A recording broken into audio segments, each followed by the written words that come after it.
बिस्मिल्लाहिर्रहमानिर्रहीम। आज के प्रोग्राम के साथ मैं हूं रसूलुल्लाह मलिक। नाज़रीन, मजहबी इंतहा पसंदी का खुमियाजा ये पूरी कौम भुगत चुकी, क्योंकि मुल्क के अंदर जिस तरीके से दहशत गर्दी हुई, जिस तरीके से इंतहा पसंद बने और बनाए गए, उससे पूरी कौम वाकिफ़ है। पूरी कौम अमन व अमान की सूरत हाल से दो चार हुई। यहाँ तंजीमें बनी और इंतहा पसंद तंजीमों ने पूरे मुल्क को यरमार बनाए रखा। फिरका वारियत की लहर उठी तो लोगों का कत्लेआम किया गया और इतने जलील कदर लोग, इतने अहम लोग और इतने ही अहम मनासब पर फायज लोग, दानश्वर, डॉक्टर्स, इंजीनियर्स इस दहशत गर्दी की भीड़ चढ़ गए। फिर इस दहशत गर्दी ने पाकिस्तान के हर दरवाजे पर दस्तक दी। हर शहर में मजहबी इंतहा पसंदी का हमने सामना किया, लेकिन बिल आखिर हम उस मजहबी इंतहा पसंदी पर काबू पाने में किसी हद तक कामयाब हो गए। लेकिन सियासी इंतहा पसंदी अब हमारे दरवाजे पर दस्तक दे चुकी है। इन सियासी मुखालफत में लोग इस हद तक एक दूसरे के खिलाफ हो चुके हैं कि वो इस बात का भी लिहाज नहीं करते कि वो कहाँ खड़े हैं, किस मकाम पर खड़े हैं और उन्हें अपने मुखालफिन के साथ कैसे डील करना है। उम्रे पर गए शहबाज शरीफ वज़ीर-ए-आज़म पाकिस्तान अपने साथ एक वफद के हमरा, और इस वफद ने जब मदीना मुनव्वरा का दौरा किया, मस्जिद नबी में हाजिर हुए, तो रोज़ा रसूल सल्लल्लाहु अलैहि वसल्लम के पास उन्हें चंद शरपसंदों का सामना करना पड़ गया। नारे लगे, बाल नोचे गए और उस जगह की बेरुमती की गई जहाँ के तकद्दुस पर हम सब की जान भी कुर्बान हो जाए तो ये घाटे का सौदा नहीं है। अफसोस का मकाम है, उस पर भी तावीलें दी गई। ये कहा गया कि जब मुल्क के अंदर से सियासतदान चोर होंगे, जाएंगे ऐसे मुकामात पर, तो उन्हें अवामी जो है गुस्से का सामना करना पड़ेगा। जब ये वकूआ हुआ उसके फौरी बाद फवाद चौधरी साहब जो वज़ीर इत्तलात रहे हैं, एक सीनियर सियासतदान है, उन्होंने ट्वीट किया कि अभी तुम हुकूमत में हो, जब हुकूमत में नहीं होगे तो फिर सोचो तुम्हारे साथ क्या होगा। शहबाज गिल साहब जो बड़े इन मामलात में आगे बढ़ के बातचीत करते हैं, उन्होंने भी ना देखा कि वो किस तरफ इस कौम को ले जाना चाहते हैं, वो भी बड़ी खुशी का इजहार करने लगे। लेकिन जब पूरी दुनिया से रद्द-ए-अमल सामने आया, लोगों ने एतराज़ किया, लोगों ने एहतजाज किया कि आखिर मुकामात मुकद्दसा की भी कोई अहमियत नहीं रही, क्या हम उनके एहतराम को भी मलहूज़ खातर नहीं रख रहे।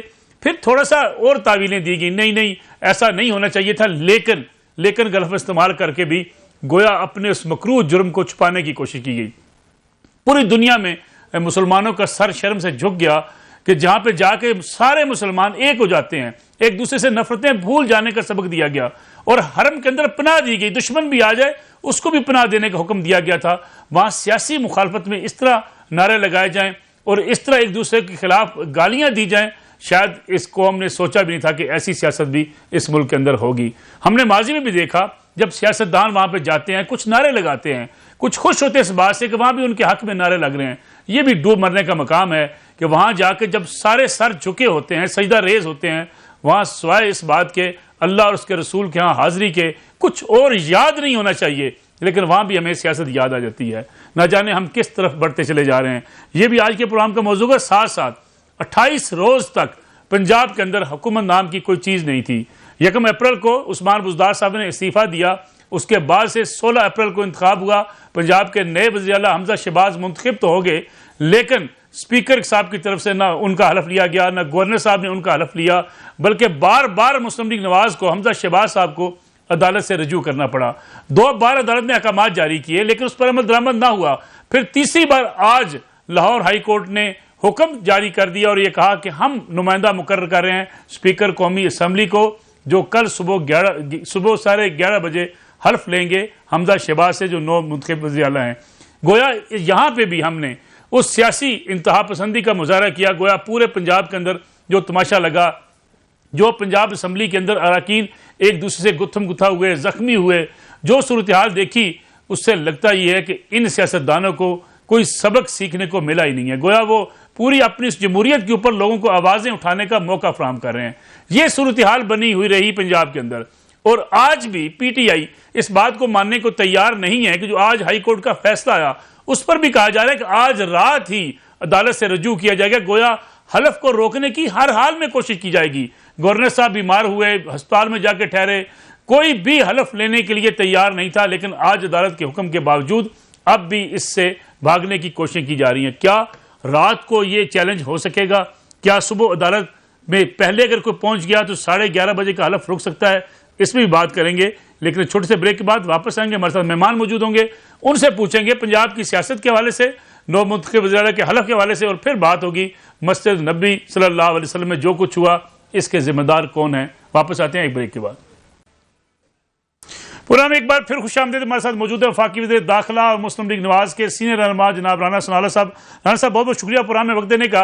राना साहब, हाई कोर्ट का फैसला आ गया और ये कहा गया कि सुबह 11:30 बजे हल्फ होगा। हमजा शहबाज साहब पंजाब के वज़ीर आला का हल्फ उठाएंगे। हाई कोर्ट का बड़ा वाज़ेह फैसला है, साथ काबीना का भी कहा गया।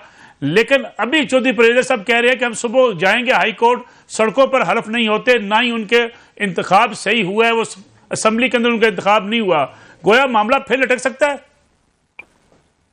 देखें, ये परवेज इलाही साहब जो है इनके इधर में है और खुद इन्होंने वहां पे उस दिन दंगा मुश्ती और वहां पे जो हाई कोर्ट का हुक्म था, जिस हुक्म के तहत इलेक्शन डिप्टी स्पीकर करवा रहे थे, इन्होंने वहां पे गुंडागर्दी की, गुजरात से लोगों को लेके आए और उस दिन इतना इन्होंने जो है वो गैर जमहूरी रवैया अपनाया और जो है डिप्टी स्पीकर के गले पड़ गए। तो उसके बाद फिर जो इंतजामिया है, जिसमें चीफ सेक्रेटरी साहब और आईजी साहब, जिनको हाई कोर्ट ने ये जिम्मेदारी दी थी कि आप तमाम अरेंजमेंट्स करके इस इलेक्शन को जो है वो करवाएंगे, तो वो इलेक्शन हुआ। अब 197 लोगों ने जो है वो हमजा शहबाज को वोट दे के मुंतखब किया है।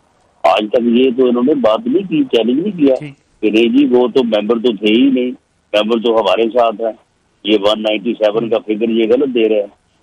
तो अगर ये कहते तो हम इस चीज को 10 दफा साबित करने को तैयार है। अब ये ऐसे ही टेक्निकल के जी वहां पे जो है वो इलेक्शन वो उसने कुर्सी पे बैठने के नहीं किया, खड़े होके किया, वो उसने जो है वो गैलरी में खड़े होके ऐलान कर दिया। वो भाई बात ये है कि जो असम्बली के मुंतखब मौजूद मेंबरान की अक्सरियत है वो है हमजा साहब के साथ के नहीं है। बात तो असल ये है। और अब यहाँ तक इस बात का तल्लुक है कि हाई कोर्ट ने गवर्नर को कहा, प्रेसिडेंट को कहा, जब वो लोग जो है वो इमरान खान के जाती गुलाम बने हुए हैं तो और वो आईनी जिम्मेदारी को पूरा करने को तैयार नहीं है, तो ये हाई कोर्ट की भी जिम्मेदारी है, क्योंकि हाई कोर्ट का जज भी आइन को तहफ़्फ़ुज़ देने का हलफ उठाता है। हलफ ऐसे इन्होंने भी उठाया हुआ है, लेकिन इन्हें तो अपने हलफ का कोई पास नहीं है, कोई शर्म नहीं है। तो हाई कोर्ट ने जो है वो ऑर्डर दिए हैं ताकि एक आईनी तकाजा जो है वो पूरा हो। तो वो तो अब तकरीब होगी और वहाँ पे वोट भी होगा और उसके बाद हमजा साहब जो है वो बतौर चीफ मिनिस्टर अपना चार्ज भी संभालेंगे। बाकी चौधरी साहब जो है वो शोर शराबा करते रहे, अपने बयान देते रहे। अब बयान देने से तो उनको कोई नहीं मना कर सकता। राना साहब, गवर्नर हाउस में हल्फ होना जरूरी है या किसी और जगह पे भी हल्फ हो सकता है? क्योंकि अब हाई कोर्ट के तो वाज़ेह आर्डर्स हैं कि कल 11:30 पर यह हल्फ होगा। देखिए, ये यानी गवर्नर से हल्फ होना जरूरी नहीं है, गवर्नर हाउस में भी होना जरूरी नहीं है। गवर्नर या प्रेसिडेंट अगर जो है वो अवेलेबल ना हो तो उनकी जगह पे कोई और नुमाइंदा वो खुद मुकर्रर कर सकते हैं। खुद उन्होंने मुकर्रर करने से इनकार किया तो अदालत ने उनको टाइम दिया कि मुकर्रर करें, नहीं किया तो हमने अदालत की तो अदालत ने मुकर्रर कर दिया। तो अब ये तकरीब जो है ये किसी भी जो है वो सरकारी जगह पे हो सकती है, लेकिन गवर्नर हाउस में भी हो तो उसको कोई मना तो नहीं कर सकता। गवर्नर हाउस जो है वो इनकी वो प्रॉपर्टी तो नहीं है, वो सूबा पंजाब की प्रॉपर्टी है। राना साहब, लॉ एंड ऑर्डर के हवाले से कुछ लोग खदशात का इजहार कर रहे हैं कि सुबह शायद फिर वही हंगामा दोहराया जा सकता है जो पंजाब असम्बली में हुआ।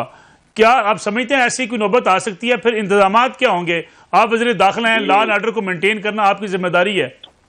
जी, सवाल ही पैदा नहीं होता। मैं खुद वहां पे मौजूद होऊंगा सुबह और फूल प्रूफ सिक्योरिटी के इंतजाम होंगे और कोई वहां पे जो है वो इस किस्म का माहौल पैदा करने की किसी को इजाजत नहीं दी जाएगी। एक आईनी ऑब्लिगेशन है। पिछले 4 हफ्तों से 3.5 हफ्तों से पंजाब जो है वो वज़ीर आला के चीफ एग्जीक्यूटिव के बगैर है। आगे देखें, इनका मौका आ रहा है। ऊपर से जो है वो लॉ एंड ऑर्डर की सूरत हाल ऐसी है दहशत गर्दी का वाक़या हुआ है कराची में, बहुत ही अंदोनाक। तो ये बहुत जरूरी है कि उनका स्वभाव हो, ताकि वो अपने मामला का जो है वो चार्ज संभालें, अपनी जिम्मेदारी संभालें।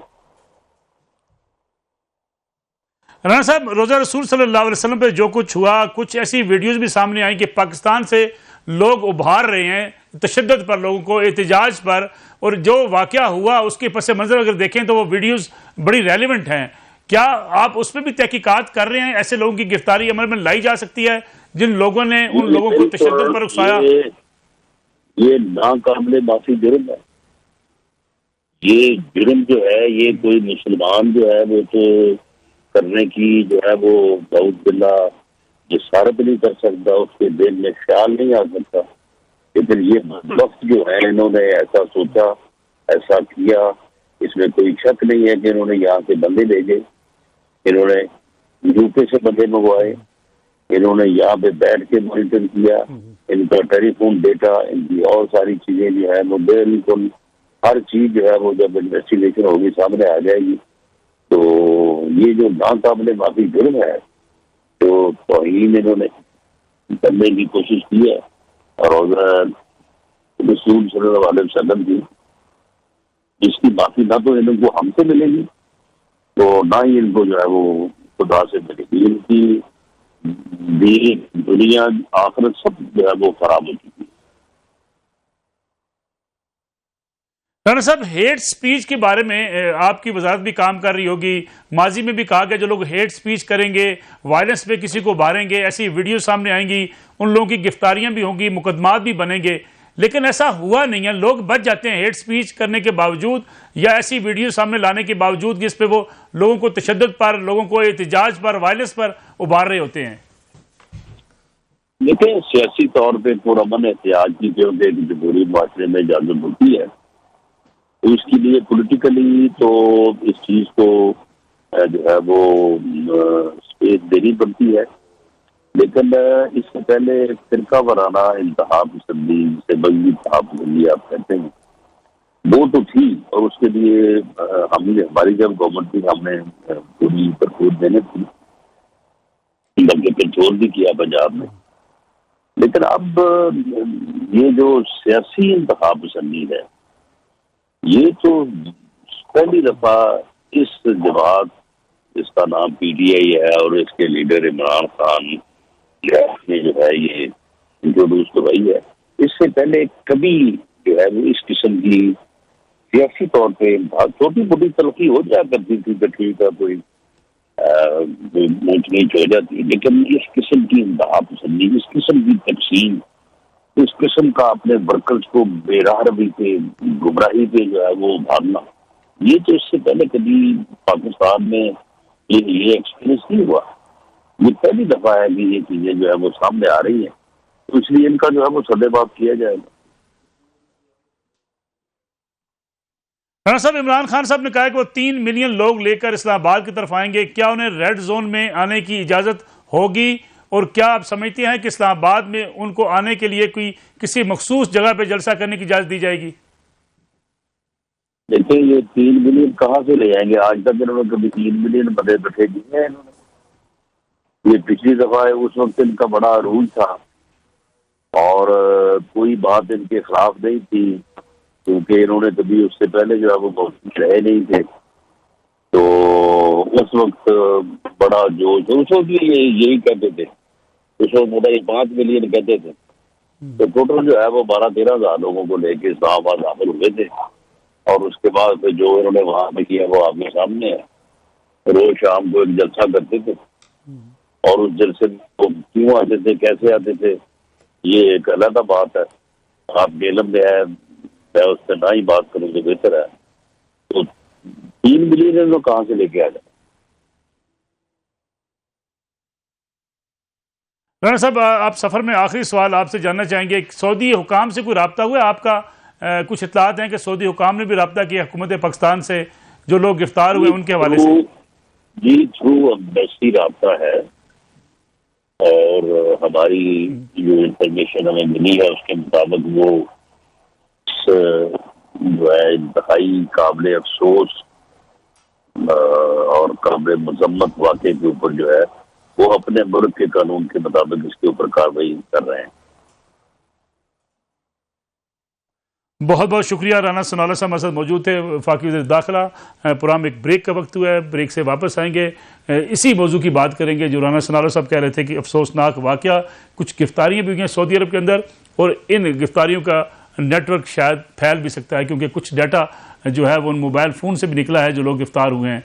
गोया अगर ये किसी प्लानिंग के तहत हुआ है, किसी मुनज़्ज़म मनसूबाबंदी के तहत हुआ है, तो उन तक पहुँचने के लिए सऊदी हुकाम क्या करेंगे, कैसे लोगों की गिरफ्तारियाँ होंगी, अगर पाकिस्तान में कुछ लोग हुए तो फिर उन पर कौन सा कानून लागू होगा, इस पर बात करेंगे आफ्टर शॉर्ट ब्रेक। पुराम एक बार खुश आमदीद, हमारे साथ मौजूद है पाकिस्तान उलमा कौंसिल के चेयरमैन मुल्क के मुमताज़ आलम दीन जनाब हाफिज तैर महमूद अशवी साहब जो इस वक्त सऊदी अरब में मौजूद हैं। हाफिज साहब बहुत बहुत शुक्रिया आपका प्रोग्राम में वक्त देने का। हाफिज साहब जो कुछ हुआ उस पर पूरी कौम रंजीदा है, आपके भी एक स्टेटमेंट जो है वो एक वीडियो बयान सामने आया, कौम दुखी तो है लेकिन साथ अगर मगर की जब बात की जाती है कि अगर ये होता तो इसलिए ये किया गया, ये हम तावीलें क्यों देते हैं? एक गलती हुई और गलती का इर्तिकाब किया गया और उस जगह पे किया गया जहां पे आवाज़ भी ऊंची नहीं की जा सकती, फिर उस पर तावीलें क्यों देते हैं हम लोग? बिस्मिल्लाहिर्रहमानिर्रहीम। बहुत शुक्रिया मलिक साहब। कोई तावील नहीं, जो तावील देता है मैं समझता हूँ कि उसको ना अक्ल है, ना शऊर है, ना वो उस मुकद्दस मकाम का एहतराम जानता है जिसके बारे में मेरा अल्लाह कहता है वहाँ अपनी आवाज़ को ऊंची ना करो, वहाँ अपनी आवाज़ को बुलंद ना करो। जहाँ आपको दुरूद शरीफ पढ़ते हुए ही अपनी आवाज़ नीची रखनी है, जहाँ निगाहें नीचे रखनी है। जो कुछ कल हुआ है जुल्म है, बर्बरियत है, शर्मिंदगी है पाकिस्तान और अहले पाकिस्तान के लिए। मैं क्या लफ्ज़ इस्तेमाल करूं मलिक साहब, आप अपने आका अलैहिस्सलातु वस्सलाम से शर्मिंदा है। हम क्या बोल दिखाए, कहा जाए इस तरफ ये कौम, ये मेरे मुल्क के बच्चे हैं, मेरे नौजवान हैं, मेरी कौम के लोग थे, इन्हें किस तरफ हमने लगा दिया। हम तो इन्हें ये बताते थे कि जब मस्जिद नबवी में जाओ तो सर नीचे करके जाओ, जब रोजा असर पे जाओ तो नजरें झुका के जाओ। अब मेरे पास मेरा हौसला ही नहीं है, मैंने जो देखा है मैं वो बयान करूं। मैं बयान ही नहीं कर सकता हूँ जो मैंने वहां देखा है। और ये झूठ बोलते हैं कि ये मस्जिद नबवी में नहीं हुआ, ये गुंबद खिजरा के साए के नीचे सारा कुछ हुआ है। ये इन्होंने हमें पूरे आलम इस्लाम के दिलों में छुरियां चला दी है। इन्होंने पूरा आलम इस्लाम रंजीता है। रात आपने देखा नहीं कि इमाम तलावत करते हुए जिस तरह रोए हैं, पूरी 100 साल तारीख में हमें नहीं मिलता कि ऐसा कोई वाकया हुआ हो, इस तरह की कोई बात हुई हो। कि क्या है, फिर उस पर तवीलें दी जाए, फिर उस पर कहा जाए। मैंने अभी एक साबिक वजीर साहब का देखा कि जी इंसाफ नहीं दोगे तो ये होगा। क्या इंसाफ आपने सऊदी अरब से लेना है? क्या आपने इंसाफ जो है वो हरमैन की तौहीन करके लेना है? जालिमों, कुछ तो डरो अल्लाह से, कुछ तो खौफ खुदा करो। आप समझते हैं इस बद तहजीबी को, इस तौहीन को आप जो है, तो मेरे पास तो मलिक साहब कोई लफ्ज नहीं है। मैं समझता हूँ शर्मिंदगी के अलावा हमारे पास कुछ नहीं है इस पे कहने को। हम सब हम लोग जो उम्रा करने जाते हैं, खाना काबा हाजी देते हैं, रोज़ा रसूल सल्लल्लाहु अलैहि वसल्लम पे हाजी देते हैं, एक सोच ही डिफरेंट होती है, उस वक्त ख्यालात ही कुछ और होते हैं। लेकिन आखिर क्या वजह है कि तब भी हम सियासत लेके बैठे होते हैं, अपने मुखालफिन को सोच रहे होते हैं, या एक मुनज़्ज़म मनसूबाबंदी है जिसके तहत ये करवाया जाता है? नहीं, ये तो मलिक साहब मैं इसमें बिल्कुल बड़ा क्लियर हूँ। इंशाल्लाह ये चीज़ सबके सामने आ जाएगी जल्दी कि ये एक मुनज़्ज़म प्लान के तहत था, इसकी तरतीब दी गई, इसके ऊपर लोगों की जहन साजी की गई। और वो बेचारे जो यहाँ से कोई मजदूरी करने गया है, कोई यहाँ से उमरा करने गया है, कोई, उनको ये एक प्री प्लान एक तरतीब थी, इससे इनकार नहीं किया जा सकता। और ये कोई अचानक नहीं हुआ। अचानक एक आदमी बोलता है, 2 बोलता है, 4 बोलते हैं, आप चारों साइडों पे टोले खड़े कर दें, ये इसका मतलब है कि ये कोई अचानक नहीं है। और मैं समझता हूँ कि मेरे तो जो जज्बात हैं वो मलिक साहब यही हैं कि हम इतने की शर्मिंदा हैं अपने आका के दरबार में, अल्लाह हमें माफ़ कर दे और अल्लाह के रसूल सल्लल्लाहु अलैहि वसल्लम हमारी शफाअत कर दें। वगरना जो कुछ किया है ये पूरी पाकिस्तानी कौम को इज्तिमाई हमें अल्लाह से माफ़ी मांगनी चाहिए। और जिन लोगों ने ये किया है, ठीक है, शहबाज शरीफ साहब को गालियाँ दी या किसी और को दी, वो माफ़ कर देगा, लेकिन एक सऊदी अरब का कानून है, उसका ज़ाब्ता है, वो अपने कानून के मुताबिक उनके पास शवाहिद हैं। अभी उन्होंने ऐलान भी किया है, लोगों को गिरफ्तार भी किया है। और ये भी दुख है, मैं वो शख्स हूँ जो इनकी रिहाइयों के लिए एक घर में भीख मांगता हूँ। इनको यार ये हमारे पाकिस्तानी हैं, जेलों में पड़े हैं, इनको मुश्किलें हैं, इन्होंने हमें इस काबिल ही नहीं छोड़ा हम किसी से बात कर सके, हम किसी से आंख मिला सके। पूरा आलम इस्लाम हमें पूछ रहा है कि तुमने क्या किया है। इन्होंने हमें कटहरे में खड़ा कर दिया है और अपने आप को भी उस कटहरे में खड़ा किया है जिसके सामने कोई दलील पेश नहीं की जा सकती। मोहम्मद अरबी सल्लल्लाहु अलैहि वसल्लम के रोजा अतहर तौहीन करके कोई दलील नहीं पेश की जा सकती। हाफिज साहब, अगर हम दीगर इस्लामी ममालिक को देखें, वहाँ हुकूमत भी है, अपोजिशन भी है। मिस्र के अंदर जो कुछ हुआ, जिस हद तक इख्तलाफात रहे, तुर्की में आपने देखा एक गोलन तहरीक थी, सारे लोग उम्रा करने जाते हैं, उनके अपने काबरीन भी उम्रा करने जाते हैं। बांग्लादेश की मिसाल आपके सामने है, हसीना वाजद, खालिदा जिया, कितनी मुखालफ थी एक दूसरे के। हिंदुस्तान के अंदर मुसलमान एक दूसरे की मुखालफत करते रहते हैं, लेकिन रोज़ा रसूल सल्लल्लाहु अलैहि वसल्लम पे या खाना काबा में इस किस्म का वाक़या किसी और मुल्क के फर्द या उन मुल्क के रहायशी कभी नहीं करते। आखिर वजह क्या है? हमें क्या मसला है?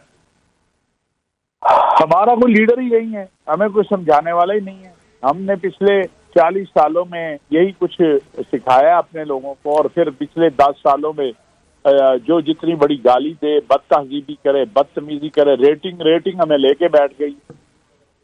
सच्ची बात यह है कि मैं बड़ी माफी के साथ कहता हूँ, आप माशाल्लाह पाकिस्तान के बड़े मुमताज और बड़े जो साहिब फिक्र हैं साथी उनमें से हैं। मुझे आप बताइए, क्या मीडिया उनको नहीं बुलाता जो एक दूसरे के जो है साथ दस्तो गिरेबान होते हैं, गाली गलौज, ठीक, रेटिंग के चक्कर है। अब सब हर कोई ये मोबाइल हाथ में है, वो समझता है मैं गाली दे रहा हूँ, मैं जूता मारूंगा, मैं किसी को गाली दूंगा, अब सुबह मेरी रेटिंग बड़ी होगी, लोग मेरी वाह वाह करेंगे। ये गाली देने वाले 4 लोगों को जूते लगे हों तो ये इंसान बन जाए। बदकिस्मती है कि हम इसमें नहीं कर सकते, और हमारी क़यादत को इस तरफ सोचना होगा। पिछले साल सेम दिन इमरान खान साहब भी इधर थे, उन्हें मुस्लिम लीग नून के लोग नहीं है, वहां जमीयत के नहीं है, पीपल्स पार्टी के नहीं है, किसी ने उन पे आवाज नहीं कसी। क्या पीटीआई कोई पाकिस्तान की या दुनिया की ऐसी जमात बन गई है कि जिसको बिल्कुल कोई है ही नहीं है कि हमने आप क्या जुबान इस्तेमाल कर रहे हैं। मेरा तो अपना जो गिला है या मैं अपना दर्द मैं तो अल्लाह के आगे ही पेश कर सकता हूँ। मैंने इमरान खान साहब को 16 माह में, मलक साहब मैं दावे से कह रहा हूँ, कोई वजीर इमरान खान साहब का आके बता दे कि ताहिर अशरफी ने सरकार से एक रुपए की मराहत ली हो। मैंने 16 माह जो सर्व किया, मैंने 11 सफर बैरूनी दुनिया के किए हैं, अपने पास से किए हैं, अपने मुल्क को, अपनी कौम और अपने वतन को सर्व किया है, और आइंदा भी करूंगा। जब यमन का मामला आया था उस वक्त भी किया। मुझे मेरी माँ, मरी हुई माँ को गालियां देके, मुझे गालियां देके, ये तहजीब है तुम्हारी? आए, मैं चैलेंज कर रहा हूँ, आज पीटीआई के सीनियर वज़रा आ जाएं मेरे साथ प्रेस कॉन्फ्रेंस पे बैठे कि मैंने उनकी हुकूमत को कुछ दिया है, मैंने अपने वतन के लिए दिया या उन्होंने मुझे कुछ दिया है। मैं एक आजाद पाकिस्तानी हूँ, हमारी एक अपनी जमात है, हम कोई गुलाम है किसी के? हमने अपने वतन के लिए किया है। आज शहबाज शरीफ साहब अगर यहाँ आए हैं, अगर मैं यहाँ कोई किरदार अदा कर सकता हूँ तो मैं 1000 बार करूंगा। क्यों? वो मेरे वतन के लिए अगर कोई काम करेगा मैं उसकी तायीद करूंगा, मेरे दीन का कोई काम करेगा मैं तायीद करूंगा। इसका मतलब है कि मैं आपकी सोच से अपनी सोच मुख्तलिफ रखूं तो मैं ना किसी की मरी हुई माँ जो है वो बाकी रहेगी, ना किसी का जो है वकार और इज्जत बाकी रहेगा। ये क्या कौन सा रवैया है?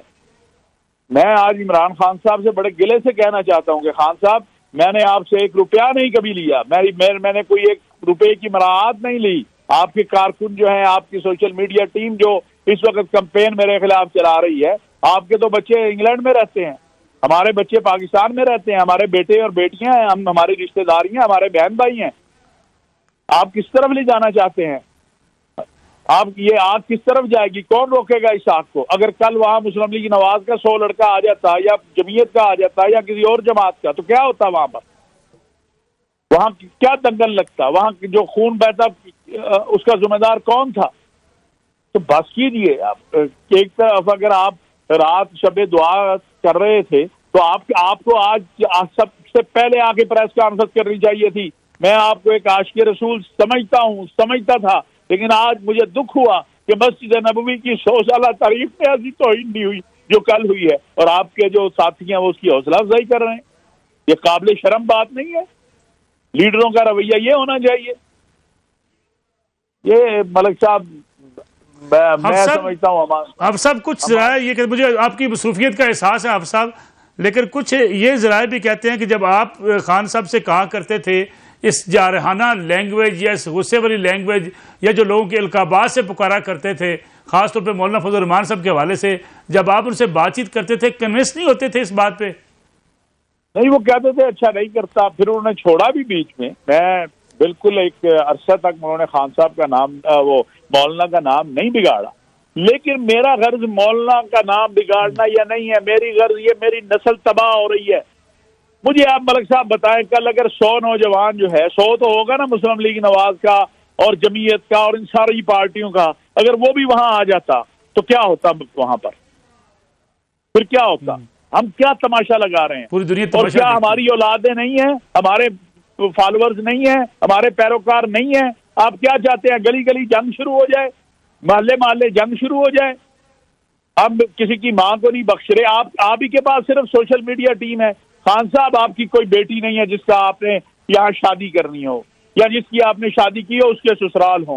मैं इसलिए आज मुखातिब हूँ आप लोगों की माँ बहनों बेटियों को। हमारे बच्चे कॉलेजों यूनिवर्सिटियों में जाएंगे, क्या लड़े वहां जाकर? क्या हमारे कई दोस्त ऐसे हैं जो बेचारे रो रहे हैं, मीडिया के दोस्त हैं, कि उनकी जब ये ट्रोलिंग कर रहे हैं, उनके खिलाफ कर रहे हैं, उनके बच्चे किधर जाए? आप क्या चाहते हैं हम हिजरत कर जाएं? आप तो अलोन है, अकेले हैं। आपके बच्चे लंदन में हैं, आराम से हैं, उन्हें कोई फिक्र नहीं है। मैं पाकिस्तानी हूं, मैंने इस पाकिस्तान में जीना है, इसी में मरना है। मेरे बच्चों ने यहीं रहना है। मलिक साहब, आपके बच्चों ने यही रहना है। मैं आज पाकिस्तानियों से कहना चाहता हूं सबसे कि इन रवैयों की मुजम्मत में बाहर निकलो। एक मुतालबा करो कि इमरान खान साहब आप इलेक्शन लड़ें, आप सियासत करें, आप जो मर्जी करें। ये जो गाली गलोच आपने कैंपेन शुरू की हुई है, ना आप फौज को माफ कर रहे हैं, ना आप सलामती के इदारों को माफ कर रहे हैं, ना आप किसी और को माफ कर रहे हैं, ये बंद करो। ये गली गली सड़क सड़क मोहल्ला मोहल्ला जब लड़ाई शुरू हो गई तो ये खाना जंगी की तरफ आप मुल्क को ले जाएंगे। अगर आप इक्तदार में नहीं तो इसका मतलब है सारा कुछ तबाह कर दे। आप अल्लाह करे कल इलेक्शन जीते, इलेक्शन हो जाए, जो इलेक्शन जीतेगा वो आ जाए, लेकिन ये क्या रवैया है? कब तक बर्दाश्त करेंगे लोग?